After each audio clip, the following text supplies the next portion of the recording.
Салам достор, бүгүн биз 3 нерсени текшерип көрөлү. Биринчиси бул ЖРТндагы тарыхтан кандай суроолор келет предметтик тестте. Экинчиси ал суроолордун сапаты. Эми сапаты дегенде билбейм кандай суроолор келет, мен өзүмө кызык болуп атат, анткени өзүм көргөн эмесмин. Андан сырткары үчүнчүсү мен тарыхты кандай билем, ошону дагы өзүм текшерип көргүм келди. ЖРТ тарыхты тапшырып көргүм келди. Ошого азыр тесттин кейжиге кирип туруп иштеп көрөлү. Тесттин кейжи деген сайтты билесиңер. Testing Age деп жазып туруп киребиз. Бул сайт кандай сайт? Онлайн тест деген бөлүмгө барабыз. Сомма деген организация билебиз, орутуну ушулар уюштурат. Анан бизге мындай бир канча бекер варианттарды берип койгон. Биякта биринчи вариант дегендери бар. Бардык негизги тест боюнча, предметтик тесттер боюнча 2 вариант берген. Биринчи варианты эскирээк, суроолору бир аз азыркы темалар камтылбай калышы мүмкүн. Мисалы химияда ошондой, математикада ошондой. Тарыхты билбейм, бирок эң жакшысы экинчи варианты жаңыраак. 60 мүнөт 40 суроо экен. Мен орусчадан да алдымбы. Так, тарых экинчи вариант. Тарых кыргызча, история десе орусчада кеттик. Иштеп көрөлү. Кандай билем. Биринчи суроо. Мен менен бирге иштесеңер болот, кааласаңар бул 60 мүнөтүңөрдү алам, мен өзүм микрофондун да сапатын көрүп зеригип кеттим, бир видео тартып коеюн деп. Чан Цяндын биздин заманга чейинки 127-жылы Усунгодон Кытай кайтып келиши, Усунгодон Кытайга кайтып келиши дейт. Улуу жибек жолунун башталышы болуп эсептелет. Васко да Гама Индияга барчу деңиз жолун 1498-жылы ачкан. Ушул окуялардын аралыгында канча убакыт өткөн? Так, 1498-жыл, анан биздин заманга чейин 127. 2 жыл бияка өтсө 1500, 125. 1500гө 125ти кошобуз, 1625 жыл. В. Математикага. Төмөн жакта келтирилген 2 үзүндү тарыхый документтердин кайсы түрүнө кирет? Ой. Көрөйүкчү. Биринчиси. Мен князь Александр жана уулум Дмитрий Посадник Михаил жана бардык новгородтуктар менен бирге немис элчиси Шиворт жана урматтуу элчи Гидрик менен тынчтык келишимин түзөбүз. Мындан ары новгородтуктар немис жээгинде, немистер болсо Новгород жээгинде эч жамандык кылбай конок болушат.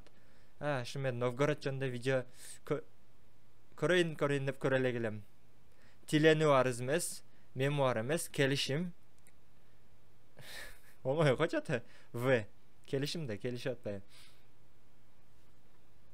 Үчүнчү. Эмне байыркы Индияда. Так, мен так коюп коеюнчу. Эмне байыркы Индияда биздин заманга чейин 1000 жылдыкта каста деп аталган. Адамдардын өз укуктары жана милдеттери менен айырмаланган чоң жабык топтору жашоонун эң башкы мааниси жөнүндөгү философиялык ой жүгүртүүлөрдү камтылган тарыхый чыгармалар, Индия кудайлары менен башкаруучуларына арналган архитектуралык курулуштар, калктын туткан дини боюнча бөлүнгөн чоң топтору. Касталар деп мен оюмча ушу улуттар же болбосо философиялык Индиянын касталары. Философиялык эмгектерби же адамдардын өз укуктары жана милдеттери менен айырмаланган чоң жабык топтору. Жашоонун эң башкы мааниси жөнүндөгү философиялык ой жүгүртүүлөрдү камтыган тарыхый чыгармалар. А окшойт. 3А. Точно билбейт кем. 4. Так, бир ката болушу мүмкүн деп коелу. Үчүнчү. Жазып турайын бияка. Ушундай кылсаңар жакшы. Мисалы, жөн эле практикалык тест иштей бербей. 1, 2, 3, 4, 5, 6, 7, 8, 9, 10. Так, биринчини өзүмө 100% ишенип атам, экинчиге 100% ишенип атам. Үчүнчү суроого болсо, үчүнчү суроого 2 вариантым калды да. 50% деп коелу. 50% менен 50%дык менен жооп бердим. Бирок мен кайсы деп ойлодум? А деп ойлодум, же Б деп ойлодум дагы, анан Аны белгиледим. А, Б деп ойлоп. Эмне үчүн мынтип жазыш керек? Кийин силер кагазыңарды карайсыңар дагы А менен Бны ойлопмун, демек жакындапмын дейсиңер да, туура жооп Б болсо. Рим жоокерлери таш бака тизилишин эмне үчүн колдонушкан? Таш баканы согушта колдонгон. Парад мезгилинде калктарындагы герберди көрсөтүү үчүн, гербтерди жок, өз жоокерлерин душмандан жаачларынын огунан сактоо үчүн, жарадар болгондорду коргоп, согуш майданын алып чыгуу үчүн, жеңилип бара жатканда артка чегинүү үчүн.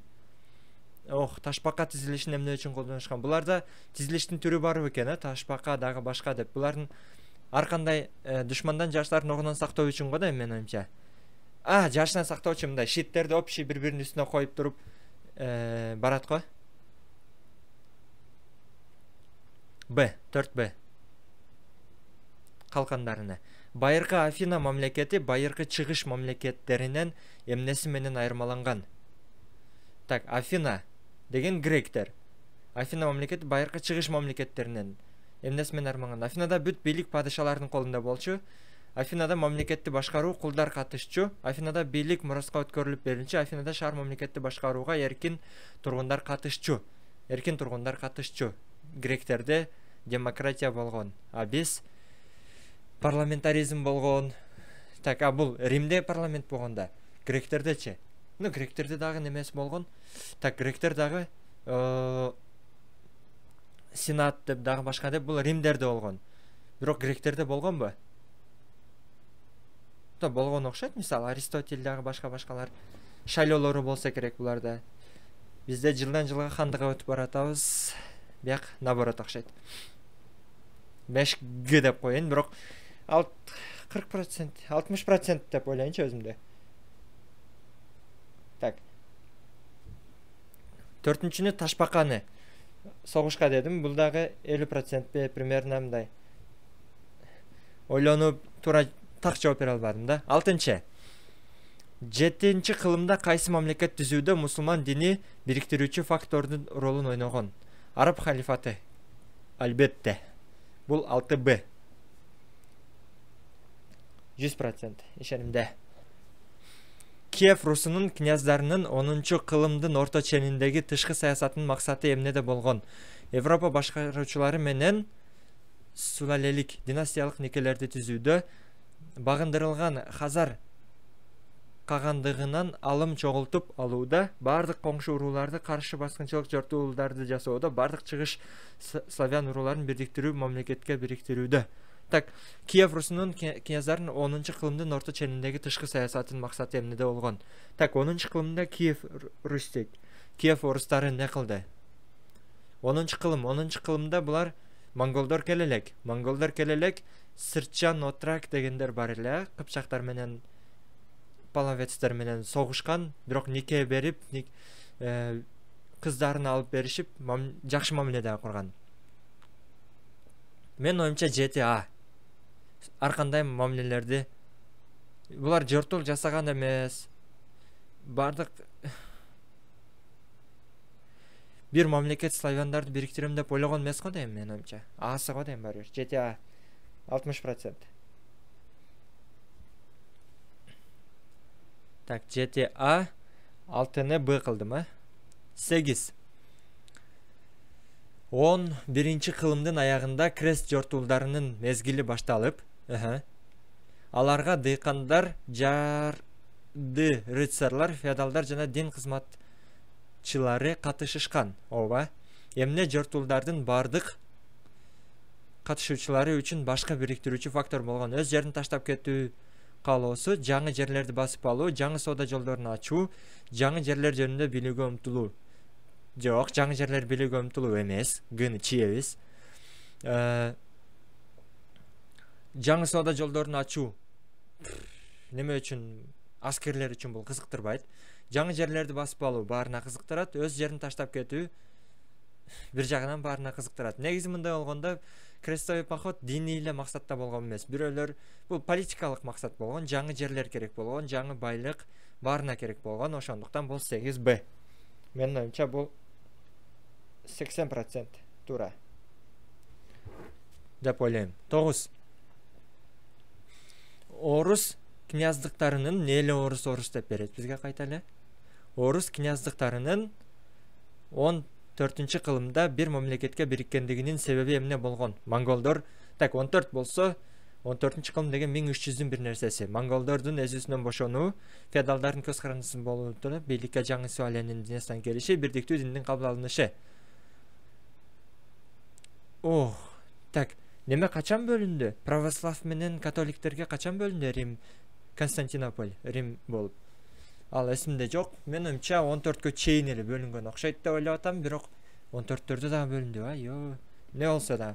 Бул убакта бирок татар монголдордун өзүсүнөн бошонуу үчүн го дейм барбир.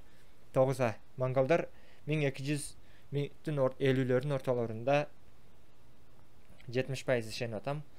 Согушка келишкен. Ок. 9А деп ойлоп атам. 8-ди Б деп ойлопмун. 10-ду. Эмне үчүн 1492-жылы Колумб Европадан Индияга деңиз жолун табууга аракеттенип, Испаниядан саякатка Африканы айланып түштүктү карай эмес, батышты карай жөнөгөн. Албетте бул жер тоголок деген ишеним менен айланып туруп, ягынан барсам болот деп ойлогон. Океанга чыкканда катуу бороон башталып, жок, жолдо аныктаганды билген лоцман Цингаурусун жок, батыш жакта аралдар көп болуп, бул багытта жол жүрүү коопсузураак эле болушу мүмкүн. Колумб жерди тоголок, батышты карай жол жүрүүнүн түштүктө көрө кыскараак деп эсептегени туура. 10Г 100%. Так. 11.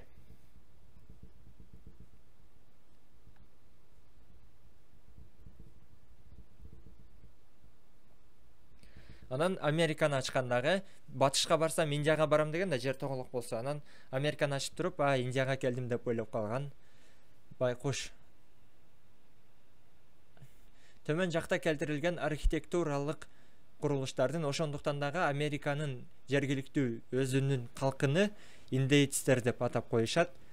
Индиянын калкын индус деп атайбыз. Анткени индеец деген Индияныкы болуш керек эле, бирок тигилер Индия деп ойлоп алган, анан индеец деп, Индиан деп англисче атап коюшкан.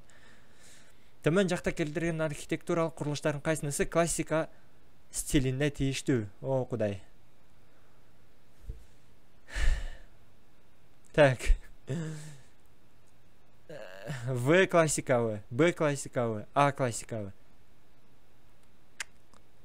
Эч нерсе билбейм го мен. Так, мынабул гректердики, биздин заманга чейин. Мынабул жакынкы Европа. Ренессанс 15-16, 17 кылым болсо керек. Значит, классика эмес, бул жакын арада. Мынабул чиркөө экен. Немедеги чиркөө окшойт баягы? Франциядагы.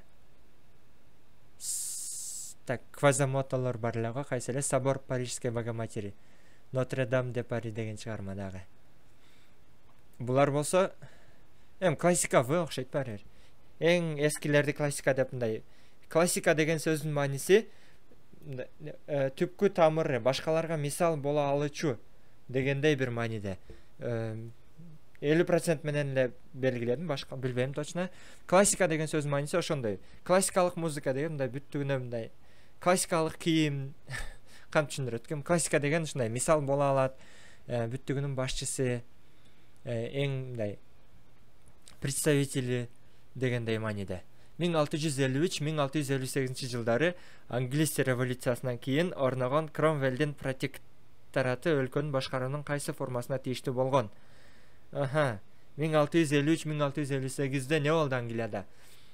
Так, француздардын революциясы 1790-да болду. Англияда парламент орногон го дейм биринчи жолу. Республика, парламенттик монархия болгон. Ооба.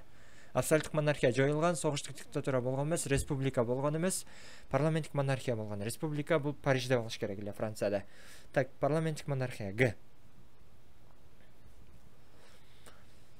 17 кылым Нидерландыда дүйнөдөгү биринчи буржуазиялык революция болуп өткөн. Мен белгилеп эле кетип атам го. 11 В.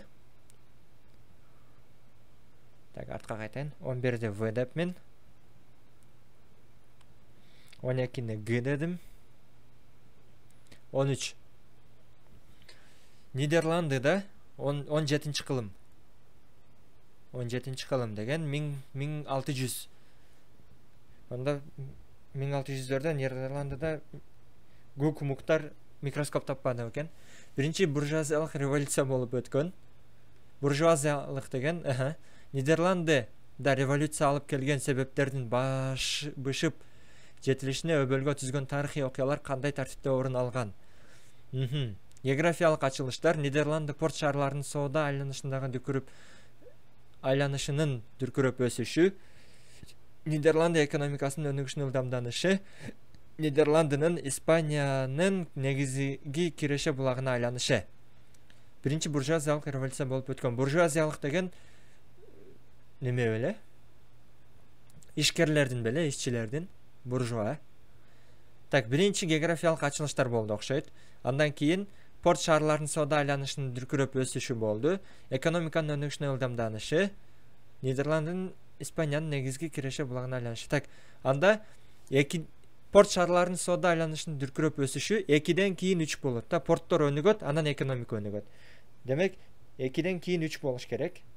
Экөөнүн ортосунда кайсылар болушу мүмкүн? 2ден алдың 3 келсе, 2ден алдың 3 келген вариант барбы? Бар. Г. Демек, мен оюмча Г туура эмес. Мына, 2ден алдың 3 келип атат. Демек, туура эмес. Географиялык ачылыштар 1600-гө чейин болгон. Демек, биринчи ал келиш керек. Анан 1-2ден дагы мурда келиш керек. Ушул убакытта неме дагы болсо керек? Викингдер буга чейин болду экен. Европанын дагы башка немелерин өнүгүп басып алган. Жок, 1600-гө чейин болду го да булар. Так, Нидерланд экономикасынын өнүгүшүнүн ылдамданышы, Нидерланд Испаниянын негизги киреше булагына айланышы. Анда катар менен 1, 2, 3, 4 экен, Б экен. Анткени өнүгөт, анан Испаниянын негизги киреше булагына айланат, анан кийин булар көтөрүлүш кылат да, биз эмнеге испандарды багып атабыз деп. Мен оюмча 51 эмес, 51% деп коеюнчу. Өзүмө ишенбей эле белгилеп атам. 14-чү суроо. Так, 13Б. 14. 1789-жылкы улуу француз революциясы адам жана жаран укуктарынын декларациясында эмнени жарыялаган? Мен как раз ушул жөнүндө видео көрүп атам, бирок бүтө элекмин да. 2 жумадан бери көрүп атам. Бир аз көрөм, уктап калам, бир аз көрөм, уктап калам. Уктаардан алдын подкастты коюп. Улуу француз революциясы адам жана жаран укуктарынын декларациясында эмнени жарыялаган? Эң жогорку мамлекеттик бийликтин булагы болуп король эсептелингенин? Жок, кечирип кой. Ал жакта королдун бийлиги жоголгон. Бардык жеке менчик мамлекет пайдасына алынууга тийиш экенин? Жок, бул СССР. Мыйзам тыюу салбаган нерсенин баарын жасоого уруксат экенин? Болушу мүмкүн. Сөз эркиндигине тыюу салынганын? Жок. Анда бир эле В экен. 100% менен 14В. 1789-1799 жылы 10 жыл ичинде революция абдандай оор немеде болгон. Андан кийин анан Наполеондор болгон. Кыскасы бул мамлекет 14В көп нерсени баштан өткөзгөн да. Көп кыйынчылыкты десек болот, ар кандай немелерди. 15. 1801 жолу ошондо Франциядагы революциядан кийин азыр дүйнөдө англисче сүйлөйт го баары. Ошол убакытта дүйнөдө баары французча сүйлөгөн. Андан кийин дагы 1800-дүн ортолорунда дагы 900-гө жакын дагы мындай французча сүйлөө мода болгон. Бүтүн Европада французча билген. Анан Франциянын калкы өтө көп болгон. Мисалы 30 миллионго жакын болгон. Башка мамлекеттер 5-6 миллиондон болгон учурда. Мисалы Россияда дагы Толстойду окусаңар, Россияда бизде орусча сүйлөшөт го, Бишкекте, башка жерлерде. Россияда өнүккөн жерлери борборлор, анан французча үйрөнүшкөн, китептер французча болгон. Толстойлор, аристократтар негизи бири-бири менен французча сүйлөшкөн, французча билим алышкан байлар. Франция дүйнөгө мындай өтө чоң маани берип турган мамлекет болгондо, таасирин берип турган. Анан Францияда революция болгондо бул бүтүн дүйнөгө таасирин берген. Францияда демократия, анан республика түзүлгөн десек болот да мындай. Андан кийин кайра дагы Наполеондор келип, кайра дагы хандык болуп, бизге окшош экен да. 2010-жылы парламент болуп, азыр кайра дагы немеге өтүп, хандыкка деп коюмбу, президенттик монархиялык президенттик башкарууга өттүк бир адамдын колунда. Андан кийин кайра дагы бар парламенттик өтөбүз биз. Сөзсүз өтөбүз. Бул деген келечектин немеси. Өнүккөн мамлекеттин баары өтөт. Азыр бизге эң жакшысы кайсы экенин айтыш кыйын, бирок өнүккөндөн кийин баары өтөт. Адамдардын башы жеткенден кийин билими, анан мындай бүт жашоо шарт, экономика дагы ошого жеткизип калат. 15 суроо. 1861 жылы Россиядагы крепосттук укукту жоюу реформасынын үстүндө помещик министрлер иштеген. Крепосттук укукту, крепосттук укук жоюлганда дыйкандар жерди кандай шартта алышкан? Ага чейин не болгон? Так, Россияда дыйкандар неменин колдо иштеген? Бариндин, неменин башчынын колунда иштеген деп коелу, аристократтын не деп коет экенбиз ошолорду, байлардын колунда иштеген. Анан алардын жери болуп эсептелинген. Крепосттук укук жоюлганда реформасынын үстүндө помощник министрлер иштеген. Крепосттук укук жоюлганда дыйкандар жерди кандай шартта алышкан? Менин оюмча жерди бекер алышкан эмес, дыйкандар жерди сатып алуу төлөмүндө төлөп алышкан эмес. Мамлекет дыйкандар үчүн жерди сатып берген жок, дыйкандар жерди деги эле алган эмес. Дыйкандар жерди алган эмес, бирок неме болгон окшойт. Өздөрүнө иштеп, иштегендин жарымын немеге берип, байга берип, жарымын эме белгилүү бир бөлүгүнү байга берип, белгилүү бир бөлүгүнү өзүгө алган. Же дыйкандарга жер берип койду.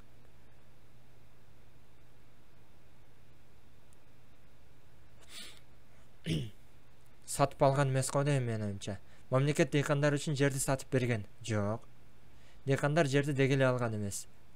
Так, крепосттук укукту жоюу реформасынын үстүндө помещик министрлер иштеген. Помещиктер иштесе, өздөрү ошол министрлер, помещиктер. Анда кайра эле жерлерге дыйкандарга жерди бербей, бирок кичине укуктарыны бир нерсе кылып койсо керек. 15Г деп коеюнчу. 51% жөн эле 40% мененби. Уят. 16. 19-20 кылымдын чегинде мен дүйнө тарыхын окуйм деп келдим деп, бакта дүйнө тарыхынан кандай суроо берет экен деп. Орусиянын тарыхы келет го, дүйнөнүн тарыхы эмес эле бакта. 19-20 кылымдын чегинде Орусиянын жакынкы чыгыш маселесин чечүүдөгү башкы милдети эмне болуп калган? 19-20 кылым 1800-1900 жылдары. 1800-1900 жылдары. Айланайын, кыргыздар, СССРден чыкканбыз. Жакынкы чыгыш маселесин чечүүдөгү башкы милдети эмне болуп калган? Палестина еврей мамлекетин түзүү? Жок. Палестинадагы касиеттүү жерлерге болгон өзүнүн монополдук укуктарын камсыз кылуу? Жок.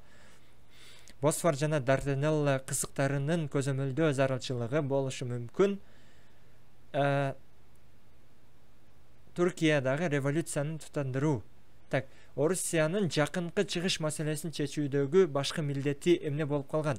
1800-1900 жылдары Осман империясына карап турган жакынкы чыгыш. Жакынкы чыгыш деген бул азыркы Сирия, так, Израиль, Палестина, Иран, Ирак, Турция.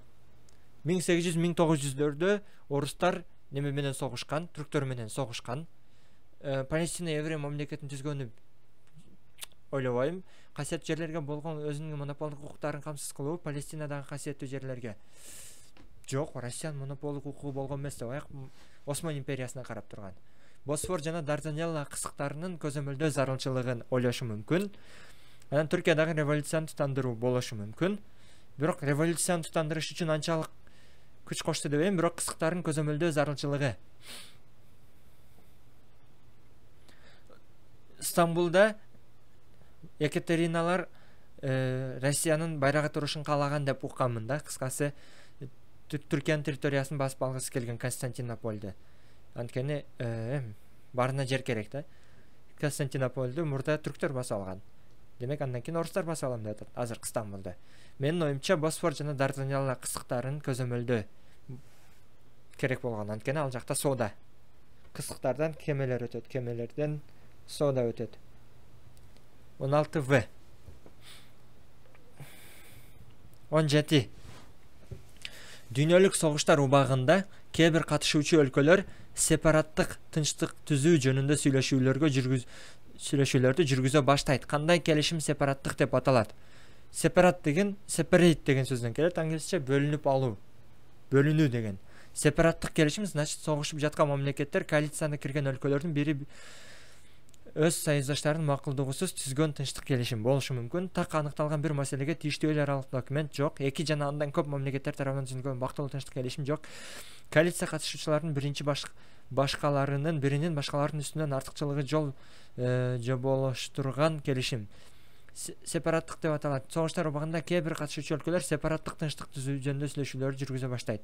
Сепараттык деген значит согушуп жаткан мамлекеттер коалициясына кирген өлкөлөрдүн бири өз союздаштарынын макулдугусуз түзгөн тынчтык келишим. Анткени бөлүнүп кетип атат да, менин оюмча. 60% туура деп ойлойм менин жообумду.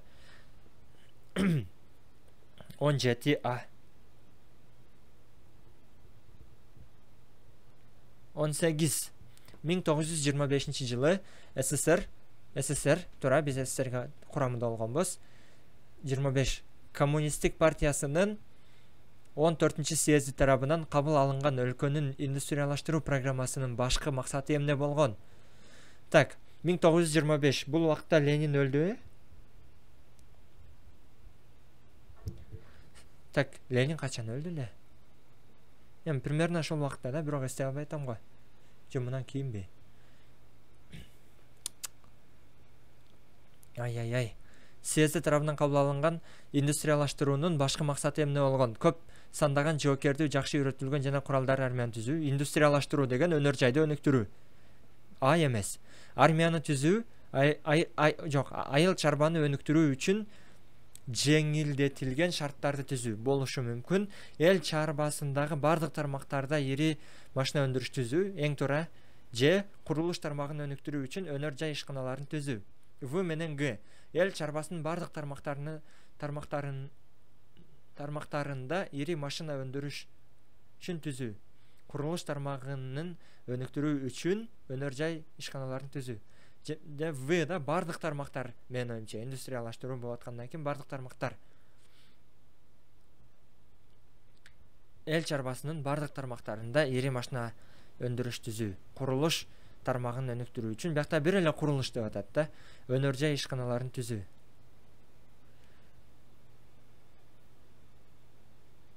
Курулуш тармакты өнүктүрүү үчүн өнөр жайды түзүү, эл чарбасынын бардык тармактарында ири машина өндүрүшүн түзүү. Менин оюмча В. В же Г деп ойлодум, бирок Вны белгиледим 60% ишеним менен. Даже 70%. 18 В. 19. Экинчи дүйнөлүк согуштун алдында 1936-37 жылдары Берлин, Рим, Токио огу деген ат менен аталган союз бирдик пайда болгон.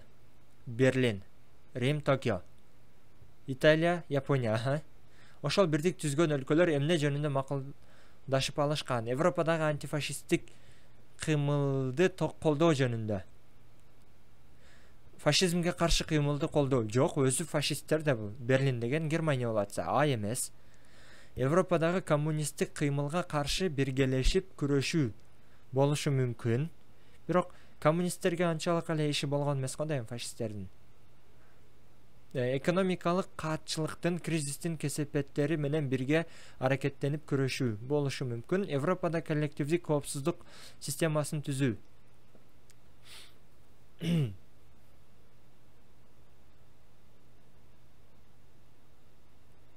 Так, булар үчөө тең фашисттер, мындай айтканда. Берлин, Италия, Рим, Германия, Италия, Токио үчөө биригип согушкан. Так, Япония Кытайларды басып алган, Азияны басып алган, Чыгыш Азияны, Корейлерди, Кытайларды, Берлин болсо батышка дагы, Европанын батышына, немен чыгышына атака кылган. Демек булар аскердик келишим түзгөн эмеспи? Антифашисттик кыймылды колдоо эмес да. Фашизмге каршы кыймылды колдобойт да булар, фашизмдик кыймылды колдойт. Европадагы коммунисттик кыймылга каршы биргелешип күрөшүү. Коммунисттерге булар канчалык каршы болду экен,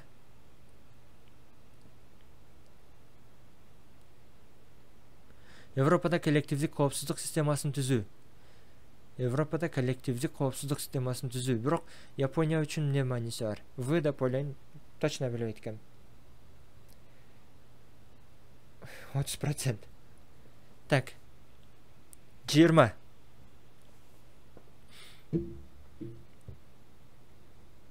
1985-жылы кайра куруу башталары менен, так, перестройка билесиңер. СССРдин акыркы немеси Горбачевпу перестройканы баштаганда СССР капиталисттик өлкөлөргө каршы туруу саясатынан жаңы саясий ой жүгүртүү саясатына өткөн. Жаңы саясий ой жүгүртүү гласность болсо керек. Төмөн жакта саналгандардын кайсынысы жаңы саясий ой жүгүртүү концепциясына карама каршы келет. Перестройка, гласность деген убакытта СССР көбүрөөк эркиндик берип баштаган. Сөз эркиндиги бүт нерселерге, заманбап дүйнөнүн бир бүтүндүгүн таануу болушу мүмкүн. Таптык идеологиялык улуттук баалуулуктарга караганда жалпы адамзат баалуулуктарынын артыкчылыгы болушу мүмкүн. Ядролук куралы жок дүйнө куруу болушу мүмкүн. Аймактык келешпестиктерди куралдуу жол менен чечүү эмес, куралсыз жол менен чечүү. Демек Г. 20 Г менин оюмча бул 70%. 21, 22, 23, 24, 25.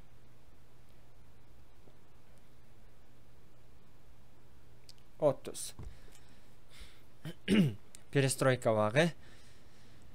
Кыргыз санжырасы уруктун, элдин, уруунун тарыхы жөнүндө баяндайт. Санжыра тарыхый булактардын кайсы түрүнө кирет? Так, жазма тарыхый булактарга, мифтик тарыхый эмес, озеки тарыхый булактарга кириши мүмкүн. Буюмдата тарыхый булактарга кирбейт. Же жазма тарыхый булак, же озеки тарыхый булак. Кыргыздын санжырасын адамдар айтып келген, бирок жазып дагы келгенби?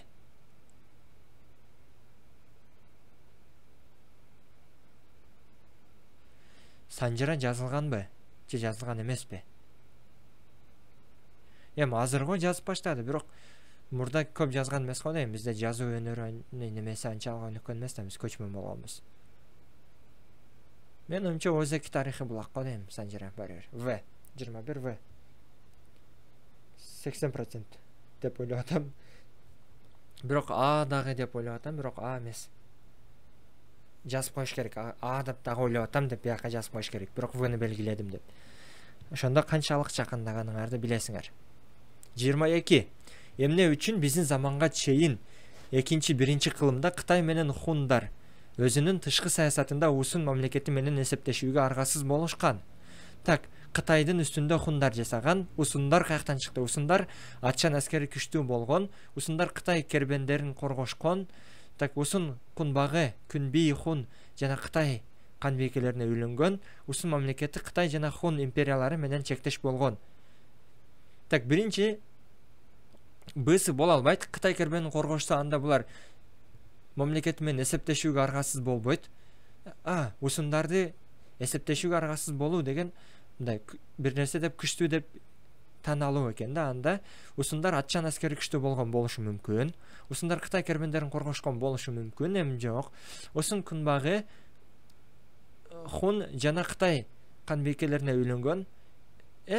Үйлөнгөн үчүн эсептешип калбайсың да, эсептешиш үчүн үйлөнөсүң. Мамиле куруш үчүн, бири-бирлери согушпаш үчүн кыздарын, балдарын берип үйлөнүп турушкан. Усын мамлекети Кытай жана хун империялары менен чектеш болгондугу үчүн эсептешип турабы? Жок. Атчан аскерлери күчтүү болгондугу үчүн окшойт.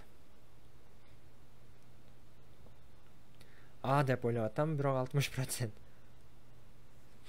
Жакшы, 23.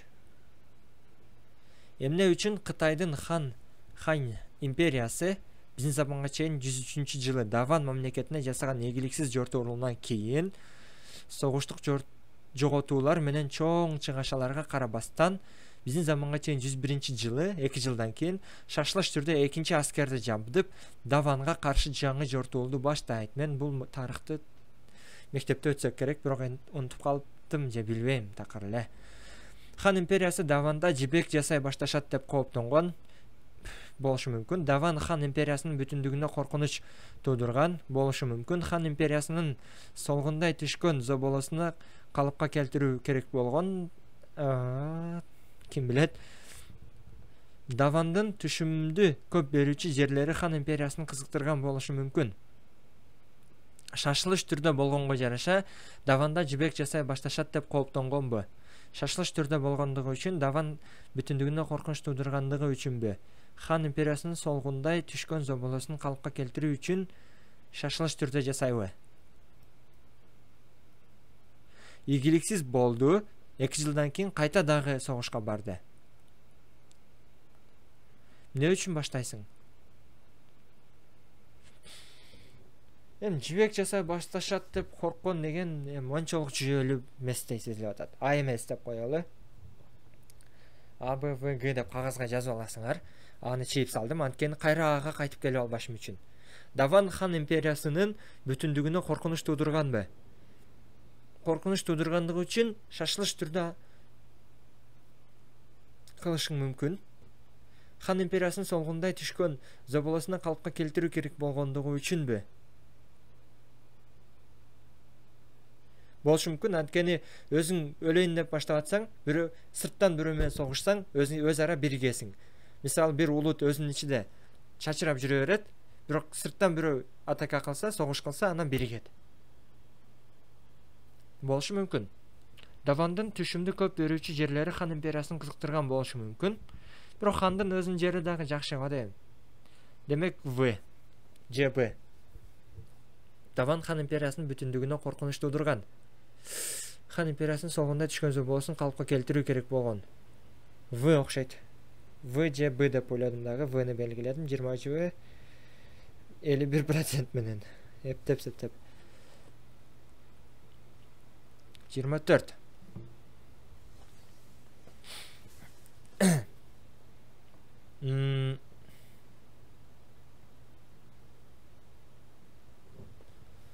Кыргыз этноними жөнүндөгү маалыматты биринчи болуп кайда тарыхый булактан берет? Гангун деп берилет. Бул болсо Сунь Яценбеде 201 жылы. Вариантты карабай туруп өз алдыңарча ойлонсоңор жакшы болот. 201 жылы Кытай тарыхындагы чыгармаларда Санжара эмес, кыргыз-мыргыз эмес. 24 ай 201 жылы. 100%. Гангун деп берет. Анан бир нерсе унутпаш керек, ал жакта кыргыз гана деп бербейт. Ал жакта Кытайдын Сунь Яценби бирөөсү жазып аткан болот да, кыскасы эмне деп. Биздин түндүк жагыбызда сары чач, көк көз, бою узун кыргыздарды айтат ошондой. Бирок ал жакта Гангун, кыргыз, кыпчак, мынау ошол эле гундар менин оюмча. Дагы ал жакта бир 10-дон 20-дай, 30-дай билбейм, көп уруулардын атын жазат. Анан ошолордун арасында кыргыздар дагы бар болот. Аны унутпайлы. 201 жылы. Биздин түндүк жагыбызда ошондой булар жашайт деп айткан жерде. Эмне үчүн көп жылдар бою арабтар менен каршылашканына карабай, Түргөш башкаруучусу Чабышчорсулук ислам динин кабыл алууну каалаган. Так, түргөштөр каяктан жашады? Түргөштөр азыркы Кыргызстан, анан азыркы уйгурлар жашаган мына наркы бетте, тонун наркы бети, кыскасы Кыргыз Алатоосунун наркы бети. Ой, Кыргыз дейм да, мына Улуу Кыркатоо бар го. Атын эстен чыгарып коюптум, нарындагы тоо да, кыскасы. Тянь-Шань наркы бети. Түргөштөр арабтар менен бирге Кытайга каршы согуштук бирдик түзүшкөн. Түргөштөр араб халифатынын курамына кирүүгө умтулушкан. Исламды кабыл алуу арабтардын Орто Азияга аскердик кол салуусун токтотмок болушу мүмкүн. Чабышчор сүлүктү Багдадтын халифти пара берип өзүнө тарткан. Так, эмне үчүн ислам динин кабыл алууну каалаган? Көп жылдар бою согушуп келсе дагы, бирок эмне үчүн исламды кабыл алды? Көп же пара, же неме? Кытайлар менен согуш үчүн да. Кытайлар менен согуш үчүн да. Не үчүн бирөөгө баш ийип, бирөөнүн курамына киришти каалайт? Өзү хан болуп турса. Же арабтардын Орто Азияга чабуулдарын токтотот, же Кытайлар менен каршы согуш. 25А. 70% уверенмен. 26. Төмөн жакта келтирилген окуялардын кайсынысынан кийин азыркы Кыргызстандын аймагына мусулман дини тарай баштаган?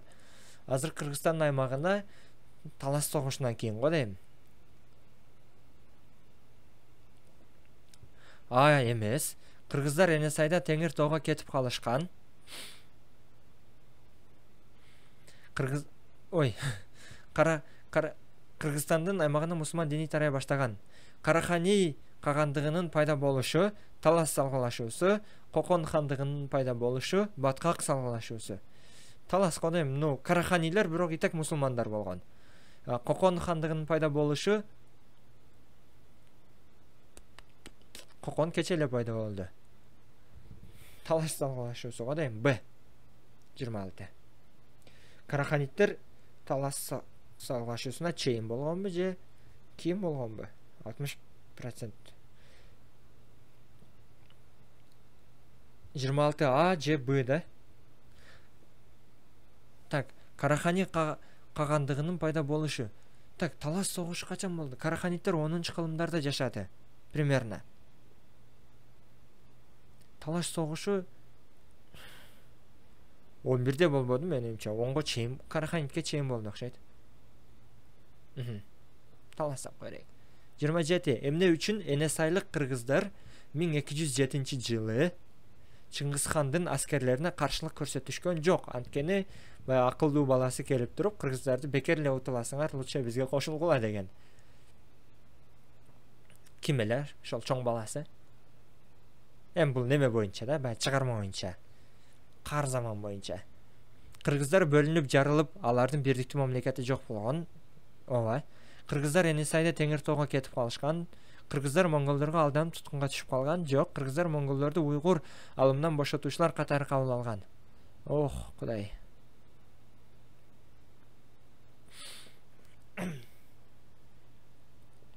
Так, уйгур алымынан бошотуучулар катары кабыл алган. Жок, уйгурларды 800 канчанчы жылы кыйратып бүткөн да, уйгурлар андан кийин кудуретин жоготкон. Г эмес. Кыргыздар монголдорго алданып туткунга түшүп калган болушу мүмкүн. Бирок кыргыздар өздөрү эл баш ийип бергенде Эне Сайдын Теңир тоого кетип калышкан. Так, Эне Сайдын Теңир тоого кетип калган эмес. Ошол убакытта кыргыздар бөлүнүп жарылып, алардын бирдиктүү мамлекети жок болгондугу үчүн каршылык көрсөтүшкөн эмес. 27 А деп ойлойм. Бүт 60% кой менин жоопторум. 27 А, 26 Б, 25 А, 24 А. 28. 16 кылым тарыхый булактары кыргыздардын Теңир тоодо пайда болгону жөнүндө айтканда Мухаммед кыргызды эскеришет. 16 кылым дегенибиз 1500 бир нерсенчи жылдары, 1500-1600-ден ичиде кыргыздар Тянь-Шаньда. То есть Эне Сай жактан азыркы Кыргызстан жакка, Нарын жакка келди деп коелу. Нарын Алай.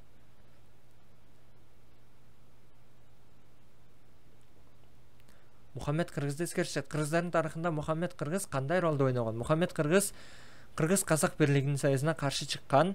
Мухаммед кыргыз Темирландын союздашы болгон. Мухаммед кыргыз кыргыздардын мамлекеттик дин катары исламды кабыл алышын колдогон. Мухаммед кыргыз кыргыздардын Теңир тоодо өз мамлекетинин түптөөсү үчүн күрөш жүргүзгөн. Мухаммед кыргыз тарыхында Мухаммед кыргыздын кандай ролду ойногон? Мен оюмча Ж, В, Ж, Г.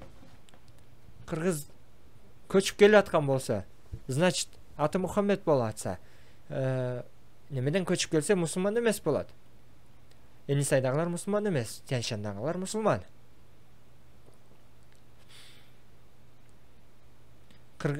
Мухаммед кыргыз кыргыздардын мамлекеттик дин катары исламды кабыл алышын колдогон. Бирок мамлекеттик дин катарында мамлекеттик дин деген түшүнүк болгон эмес го дейм ал убакта. Кыргыздардын Теңир тоодо өз мамлекетин түптөөсү үчүн күрөш жүргүзгөн. Мен оюмча 28 Г. Şu Мухаммед кыргыз жөнүндө Кыргызстан тарых китебибизде бар эле, бирок жакшы окуган эмес элем. 29 Атаке Батыр бар эле. Экөө бир жерде болсо керек эле. Мындай маска кийип турат го Атаке Батыр. Адашпасам. 28 Г. Кичине кыймылдаш керек экен. 29 15-кылымдын аягында Улуу Жибек жолу жок болуп кеткен. 15 кылым деген 1500-дүн аягында Улуу Жибек жолу жок болуп кетти. Неге? Улуу Жибек жолунда сооданын начарлашына эмне себеп болгон? 1500-дүн аягы, 1600-дүн башы. Монголдор итак жок. Халифат жок. Бул убакытта кокондор, Темирландар. Демек бул убакытта согуш. Темирлан буга чейин болду да. Темирландан кийин Кокон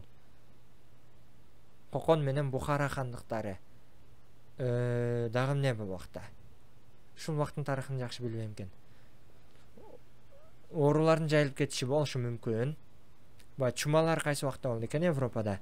Каракчылардын кербендерге кол салуулардын тоноолору күчөйт. Борбордук Азияны монголдор басып алышы эмес, Индияга барчу деңиз жолдорунун ачылышы. Каракчылардын кербендерге кол салуусу дагы туура, бирок эң негизги нерсе Индияга барчу деңиз жолдорунун ачылышы аркылуу 1492-де 1500-дө уже неме ачылып атат. Индияга жол ачылып атат. Америкага 1600-гө уже 1500-дүн аягыга Индияга жол ачылып калды. Соода саттыкты Кытай менен Индия менен кылыш үчүн Европадан жибек жолу иштеп турган. Демек бул Г, 29 Г.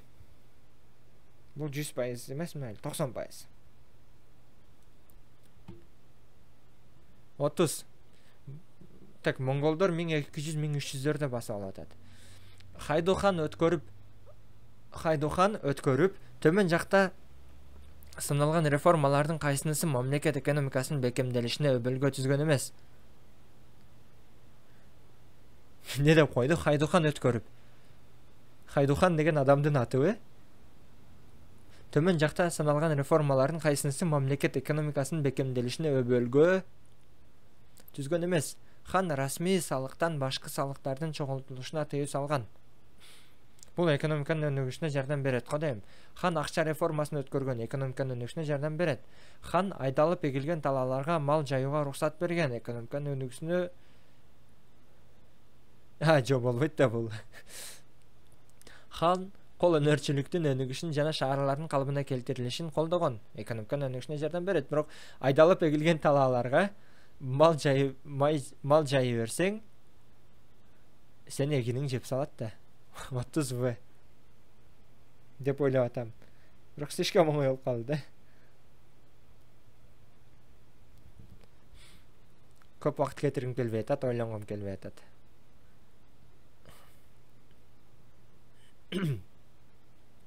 31.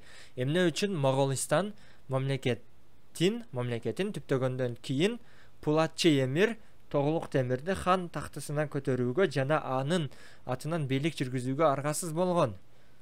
Так, эмир өзү хандын атынан бийлик жүргүзүшкө эмне үчүн аргасыз болот? Анткени өзү Темирландын немесинен, Чыңгыз хандын уругунан болбосо, Чыңгыз хандын тукумунан болгон эмес.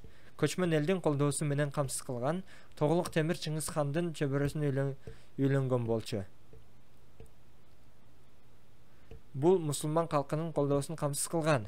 Жок, Тоголук Темир хан тактысына көтөрүүгө жана Темирди хан тактысына көтөрүүгө анын атынан бийлик жүргүзүүгө аргасыз болгон. Анткени Чыңгыз хандын тукумунан болгон эмес. Же болбосо Тоголук Темир Чыңгыз хандын чөбөрөсүнө үйлөнгөн үчүн.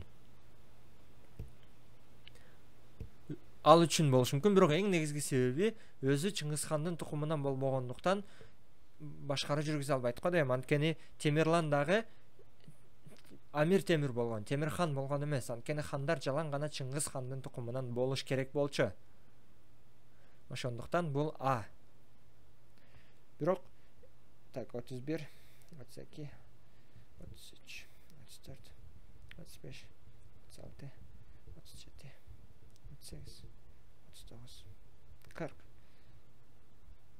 А деп кое берейин, бир 50% менен. Анткени бул экөө тең туура жооп болуп атат да. Наркы Чыңгыз хандын чөбөрөсүнө үйлөнгөн болушу да мүмкүн да, бирок Чыңгыз хан чөбөрөсүнөн узак го дейм чото бул убакыт. Моголистан. Небере чебере гыбырасы болушу мүмкүн. А менен В болушу мүмкүн, бирок мен аны белгиледим. 32. 19-кылым кыргыз жазма поэзиясынын өнүгүшүнө Байымбет Абдрахманов чоң салым кошкон.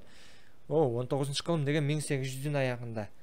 Билбепмин, 1800-дүн аягында Байымбет Абдрахманов деген бар экенин. Бул убакта молдо кылычтар бар эле. Нарактагы немелер болсо, биринчи кыргыз жазма акынымын деп чумой жүрөт баягы кемеде.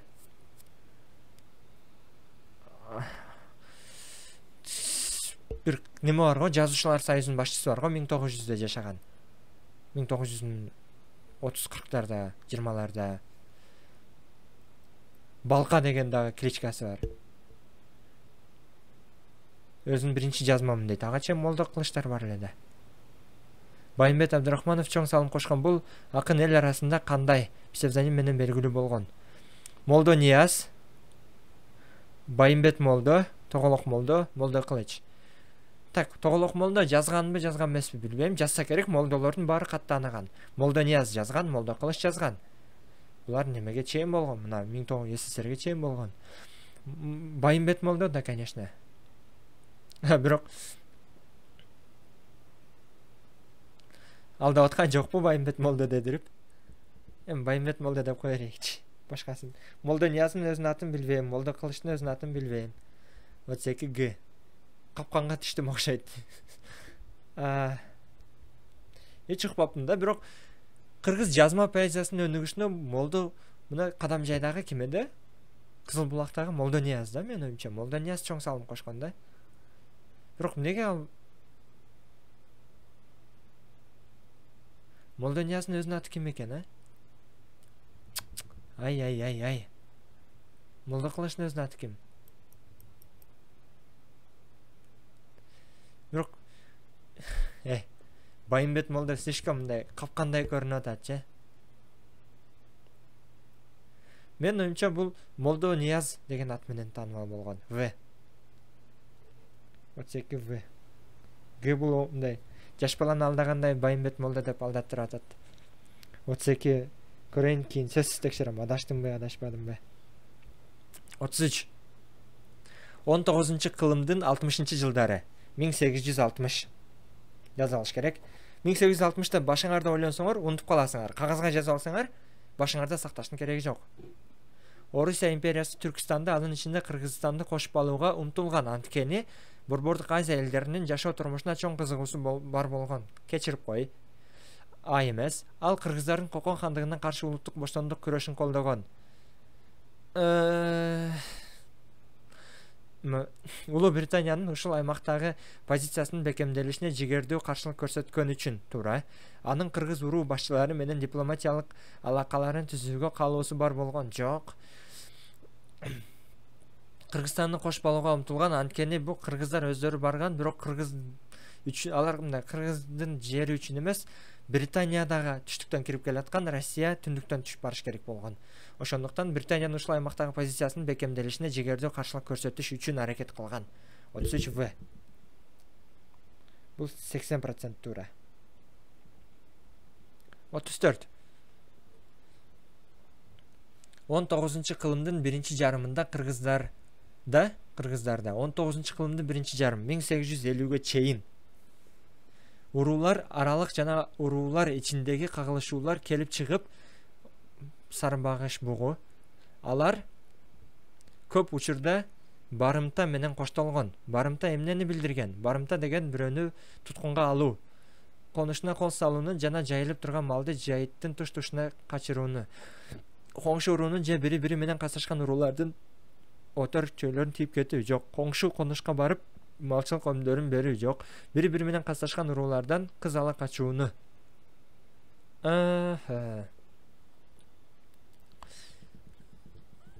Алар көп учурда барымта менен коштолгон. Барымта менен коштолуп атса, демек булар коңшу уруунун бири-бири менен касташкан уруулардын жылкы үрүлөрүн жана отор койлорун тийип кетүү го дейм. Бирок барымта деген туткун да.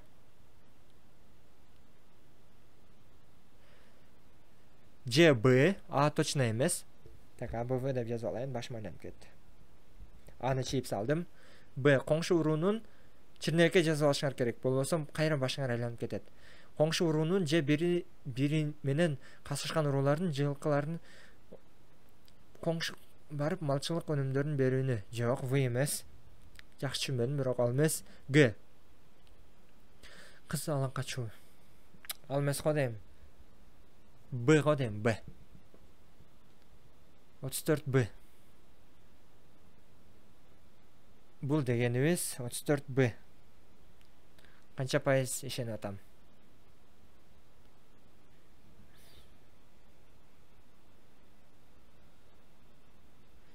70%, 60%, 40%.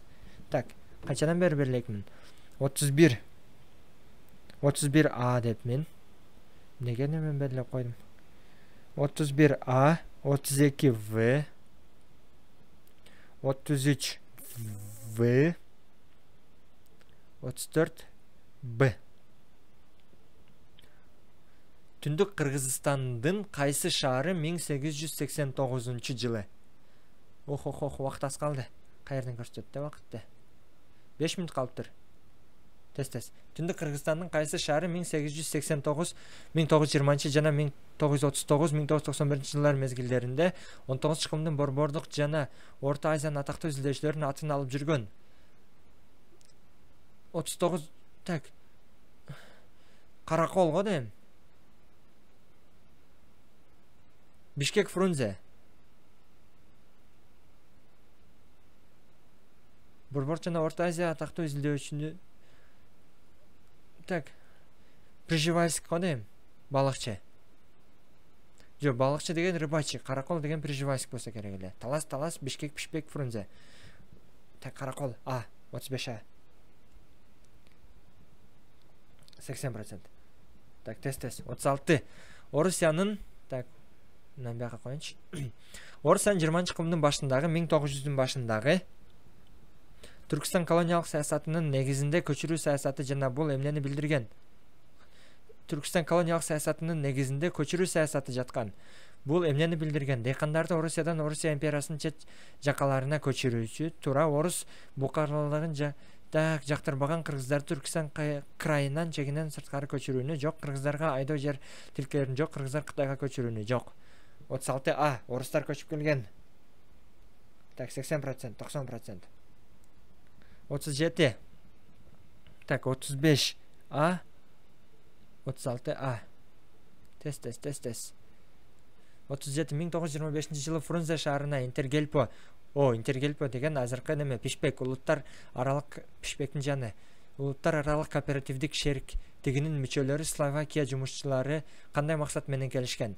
Так, алар болсо кыргыз братский народко, бир тууган элди революция ишмерлери үчүн Словакия айдалган болчу жок. Алар аймакты изилдөө үчүн жана тарыхый жок. Алар өнөр жай ишканаларын курууда жардам бергиси келген. Алар колхозго мүчөлүккө өтүүнү каалашкан. В. Так, Кыргызстандын кыскасы ушундай биз сыяктуу жаңы индустриялаштырылган эмес мамлекеттердин өнүгүшүнө жардам бериш үчүн келген жана ошол жакта эсперанто тили дагы өнүккөн. Кийин алар кайра СССРден кийин көчүп кетишти тилекке каршы. Кыргыз мамлекеттүүлүгүнүн калыптануу процесси кандай тартипте өткөн? Кара Кыргыз автономия областында уюштурулган Кыргыз Республикасынын жарыяланышы, Кыргыз Автономиялык Совет Социалисттик Республикасынын уюштурушу, Кыргыз эң биринчи Кара Кыргыз автономия бир келет. Тек А менен Б калды. Эми 2 келе, 3 келеби? Кыргыз Республикасынын жарыяланышы эмес, Кыргыз Автономиялык Совет Социалисттик Республикасынын уюштурулушу, анан Кыргыз Совет Социалисттик Республикасынын өзгөртүлүп кайра курулушу, анан кийин акырында 2 келет. Демек Б. 38Б. Оңой экен. 100%. Так, 37 В, 38Б. 39. 1990 жылы март айында СССР эл депутаттарынын 3-съезди өлкөдө президенттик башкарууну киргизген. Бул президент кызмат ордунун жалпы СССРде гана эмес, союздук республикаларда да бекитилишине алып келген. Төмөн жакта келтирген окуялардын кайсынысы калгандардын өткөрүлүшүнө мүмкүнчүлүк берген? Не деп койду? Так. Кыскасы СССРде президент деген ат менен болгон. Ошондо акыркы жолу Горбачев президент болуп калганбы? Демократиялык реформанын өткөрүлүшү, көп партиялыктын жана плюрализмдин киргизилиши, КПСС буйрукчул партиялык системасынын жоюлушу, базар рынок экономикасынын жайылтылышы. Так, төмөн жакта келтирген окуялардын кайсынысы калгандардын өткөрүлүшүнө мүмкүнчүлүк берген? Бул президент кызмат ордунун жалпы СССРде гана эмес, союздук республикаларда да бекитилишине алып келген. Демократиялык реформалардын өткөрүлүшү го дейм. Көп партиялыктын жана плюрализмдин киргизилиши, бул баары КПСС буйрукчу партиясынын системасынын жоюлушу, базар рынок, мунун бардыгы 39А. 30А бүтүн камтып койгондой сезилип атат. Кайра кайтып келем. Убакыт жок. 40-чыны карайын. СССР курамында Кыргызстан бирдиктүү эл чарба комплексинин үзүрүлүү бир бөлүгү болгон. Ооба. Эмне үчүн СССР ыдырап кеткенде Кыргызстан экономикасы каатчылыкка туш болгон. Анткени бири-бири менен байланыш болгон. Кыргызстан эт чыгарып берет, пахта жөнөтүп берет, бирөөдөн технология келет, бирөөдөн темир келет, бирөөдө бири-бири менен соода алмашкан. Кеңестер бузулганда чек аралар жабылып калып, заводдор токтоп калган. Эми ошол вариант Кыргызстан экономикасы каатчылыкка туш болду. Пландык экономиканын ордуна базар рынок мамилелери келди. Өнөр жай ишканалардын көбү менчиктештирилип кетти. Башка аймактар менен болгон экономикалык байланыштар үзүлдү. Ишканалардагы башкаруу аппараттары кыскарып кеткен. Эң негизги себеби В. Башкалар менен 40 В. 39А. Башкалар менен үзүлгөндүктөн. Эң негизги себеби. Бош калбадыбы? Так, бияқта бош жок, бияқта бош жок.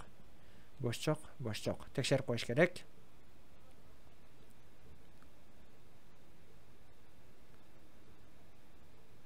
Бош суроо калтырбадымбы?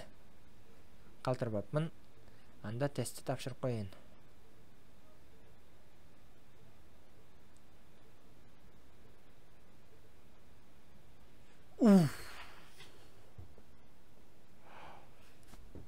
Тогуз ката дейт кой.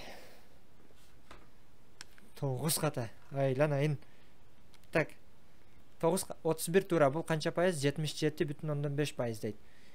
150-дү 77,5%га көйтсөк 116 балл. Тарыхтан 116 алдым. 116-25. Тарыхтан 116 алдым. Жакшыбы жаманбы? Проходнойдон желе өтөт экен. Бирок мен 9 ката эмес, 5 ката болот деп ойладым го. Так. Кайсы суроолорум ката экен? Жазып алайын.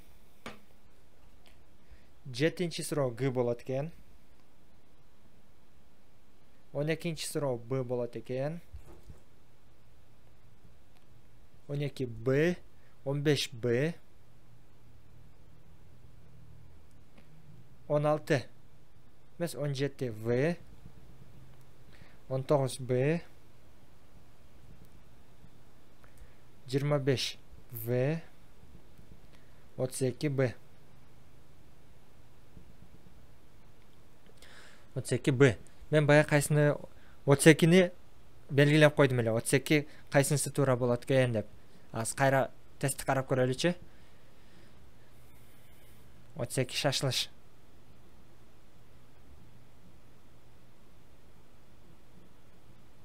Бул не болот?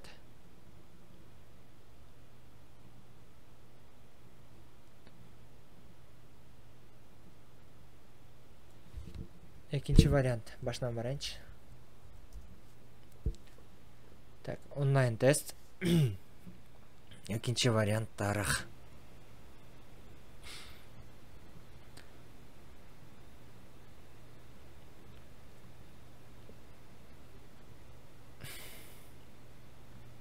Отуз экинчи суроону мен не деп ойладым? 32-ни кызык болуп атканда мен Молдо Ниязбы же Байымбет Молдобу деп туруп, Молдо Нияз кылдым эле. 32 Б экен. Тоголок Молдонун аты Байымбет Абдрахмановпу? Койду. Чын эле. Нияздын өзүнүн аты бар да, Ниязбек деген сыяктуу. Тоголок Молдо. Байымбет Абдрахманов экен да. 1942 чейин жашаптыр. Бул каякта туулуптур, Куртка, Нарын, Актала. Ай. Шарманда го.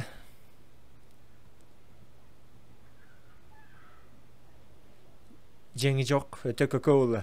Шону эле билет экенмин да. 7-чи суроодан неге адаштым? Көрөйүкчү 7-чи суроодан. 7-ни мен не деп ойлодум? А деп ойлопмун. Бирок туура жообу Г экен. бардык чыгыш славян урууларын бириктүү мамлекет бириктирүүдө болуптур. Киев Русун. Окей. 10-чы кылымда эмнеге бириккиси келди экен, а? Хотя мен бириккиси келет бар эле, бирок 12-чи суроо.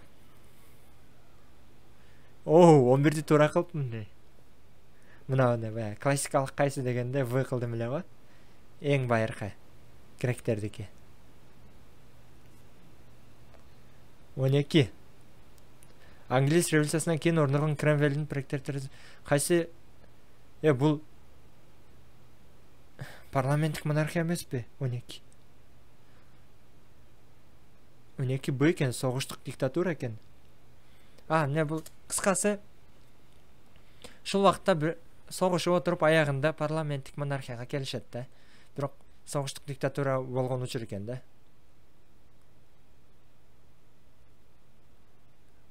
Андан кийин парламенттик монархияга келет экен. 15. Чыдап коебуз. Англис революциясы жөнүндө дагы үйрөнүш керек өзү. Азыр силерге көрсөтөм, мен тарыхты каяктан окуйт экеним. Балким пайдалуу болот. 1861-жылы Россиядагы крепосттук укукту жоюу реформасынын үстүндө помещик. Не болуптур, биякта 15-те. 15 Б болуптур. Декандар жерди сатып алуу төлөмдөрүн төлөп алышкан. Сатып алса, сатып ала алат экен, кыскасы. 16. Тура 17 ката. 17-ни В деп мен.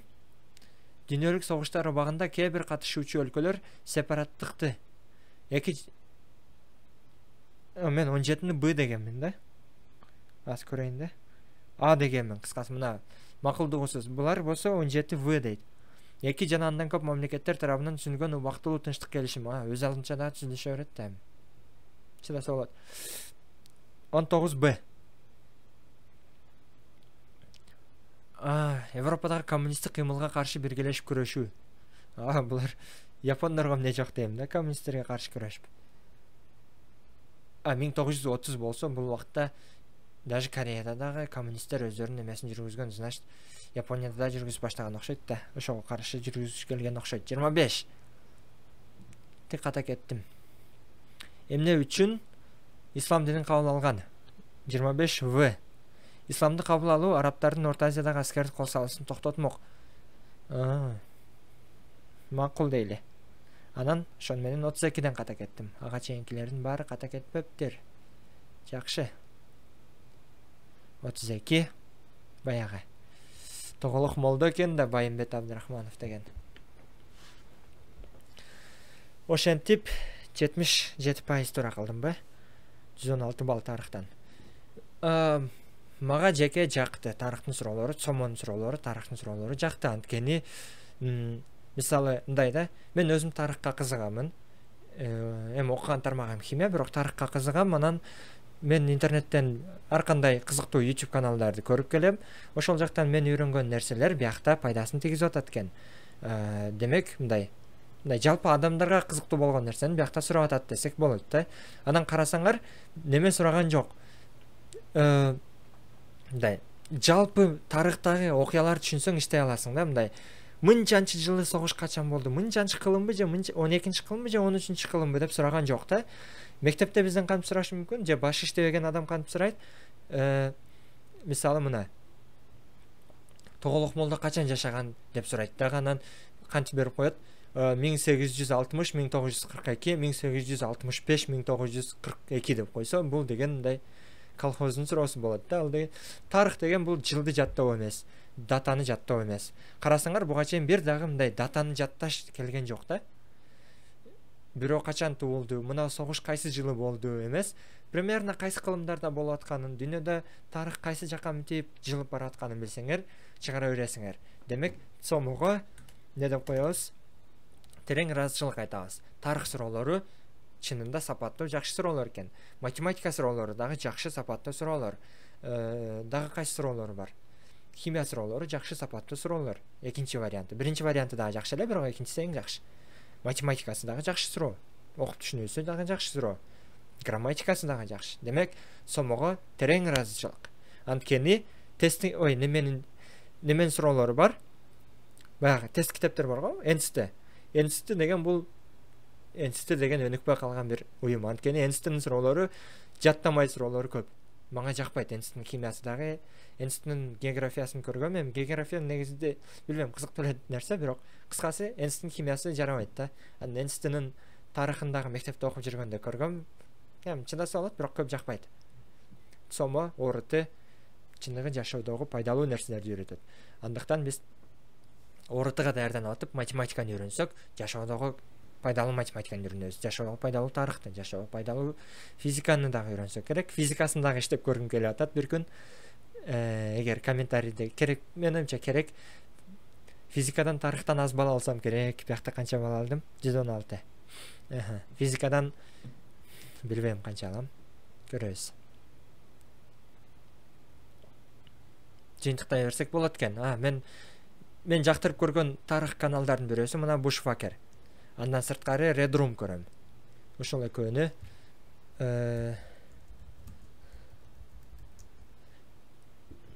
Red Room деген дагы орустардыкы бар. Red Room көрөм. Дагы кайсы бар? Андан кийин болсо Арзамас бар. Арзамас. Нелер чыгып кетти? Арзамастын тарых боюнча 15 минутта Египетте, 15 минутта Гитлерди, мына 20 минутта Древний Римди түшүндүрүп берет. Сонун видеолор бар. Андан сырткары Vox, которые достались нам от римлян. А вот страны Vox деген дагы тарых боюнча, бул англисче билсеңер, Vox'тун дагы тарых видеолору жакшы. Мына Арзамастын азыр Рим жөнүндө, мисалы Рим империясы жөнүндө силерге суроо келет да. Которые достались нам от римлян. Сапаттуу кылып сонун жасаган. Рим погрузится в гражданские войны. Баягы суроо туура болуп тур да. Бир суроо бар эле го. Афинада кандай башкаруу болгон деген. Афинада туура парламенттик болуп турганда. Жакшы. Анда эмесе бул видео 1 сааттан ашты. Пайдалуу болгондорго пайдалуу болду. Мен өзүмө кызыктуу болду. Жакшы иштеп алдым, үйрөнүп алдым. Негизи тарыхка, бардык предметке кызыккыла, бардыгын үйрөнгөнү кызыккыла. Бул жашоодо сөзсүз пайдасын берет.